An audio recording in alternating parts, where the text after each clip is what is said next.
ముందుగా అందరికీ నమస్కారములు. ఈరోజు బమ్మెర పోతనం రాసిన గజేంద్ర మోక్షము నుండి 4 పద్యాలు. ఏనుగు మొసలి బారిన పడి దేవుని ప్రార్థించడం మొదటి పద్యం. ఎవనిచే జనించు జగమెవ్వని లోపల నుండు లీనమై, ఎవని అందుడిందు పరమేశ్వరుడెవ్వడు, మూల కారణం బెవ్వడు, అనాది మజలయుడెవ్వడు, సర్వము తానైన వాడెవ్వడు, వాని ఆత్మభో ఈశ్వరునినే శరణం వేడెదన్. భావం: ఈ ప్రపంచం ఎవరి వలన పుడుతుందో, ఎవనితో కలిసిమెలిసి ఉంటుందో, ఎవని లోపల లయ పొందుతుందో, ఎవడు పరమాత్ముడో, ఎవరికి మొదలు నడుమ తుది లేదో, అన్నీ తానై ఉంటాడో అట్టి భగవంతుని శరణ కోరుతాను. రెండవ పద్యం. లా ఒక్కింతయు లేదు ధైర్యము విలోలంబయ్యే, ప్రాణంబుల్ తావులు తప్పెన్, మూర్త వచ్చే తన వండస్యన్, శ్రమంబయ్యడన్ నీవే తప్పని తహపరం మెరుగున్, మన్నింపదగున్ దీనుని రావే ఈశ్వర కావవే, వరద సంరక్షింపు భద్రాత్మక.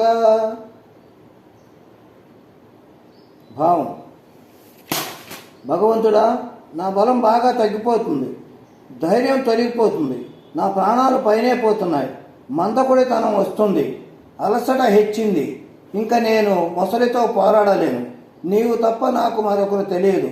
దేవాది దేవ, రావయ్య, వరాలిచ్చే దొర, నన్ను కరుణించి నన్ను రక్షించు.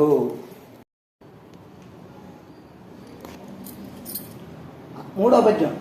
అల వైకుంఠపురంబులో నగరిలో ఆమూల సౌధంబు, దాపల మందార వనాంతరామృత్సర ప్రాంతేందు కాంతోత్పలోత్పల పర్యంకరమా వినోదియగు, ఆపన్న ప్రపన్నుండు వ్యూహల నాగేంద్రము, పాహి పాహి అని గుయ్యాళించి సంరంభియే.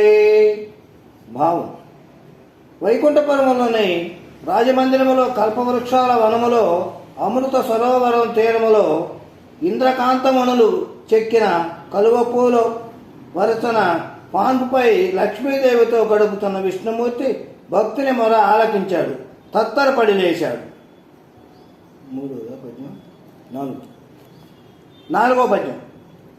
సిరికించెప్పడు శంఖ చక్రయుగములు చేదో ఈ సంధింపడు, ఏ పరివారంబున్ చేరడ ప్రకపతి, మన్నింపడ కర్ణికాంతర దమ్మెల్లము, జొక్కనొత్తడు వివాద ప్రదత్త శ్రీ కుచోవరి, చేలాంచలమైన వేడడు గజ ప్రాణవనోత్సాహి.